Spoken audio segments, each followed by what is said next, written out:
if your struggles are not signs of failure, but stepping stones to something greater?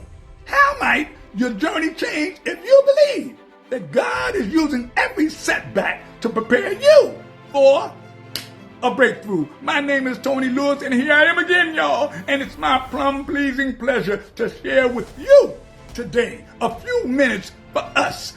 The U is for underdogs, and the S is for strugglers. I'm talking about in the Bible, Today, we will give you a snapshot of a scriptural character, the story in a picture, the struggle principle, the success principle, and the lesson to practice. I always say we got to do something, y'all. We got to do something of underdogs and strugglers in the Bible. Let me tell you about the 12th biblical character we will look at today is Paul. My man, he's knocked down but kept by God. His story is in Acts chapter 9, also in chapters 13 to 28. He went from being a proud Pharisee to powerful preacher.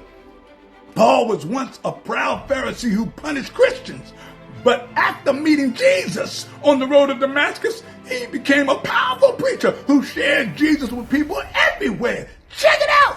His struggle. Paul had plenty of problems. He was stripped and whipped, knocked down and beat up, locked up and stopped up, even pushed off boats, y'all. What? And shipwrecked. Let me tell you about his success. He became a powerful preacher, planted churches in many places, and persevered through tough times. I'm talking about he was a warrior. He helped people know God's peace and power all over the world. The lesson: God picks people with a shaky past to proclaim his power. Let me say it again. God picks people with a shaky past to proclaim his power. Paul knocked down but kept by God. His story is in Acts chapter 9 and chapters 13 to 28.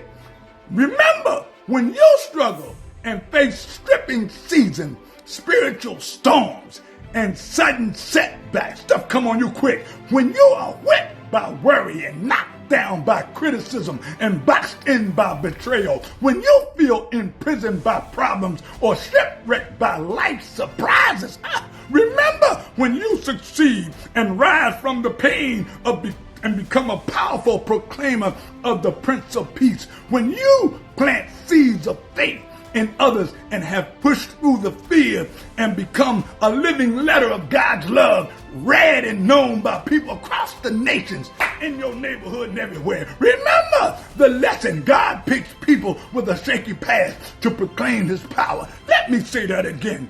God picks people with a shaky past to proclaim his power. To God be the glory. I'm out, y'all.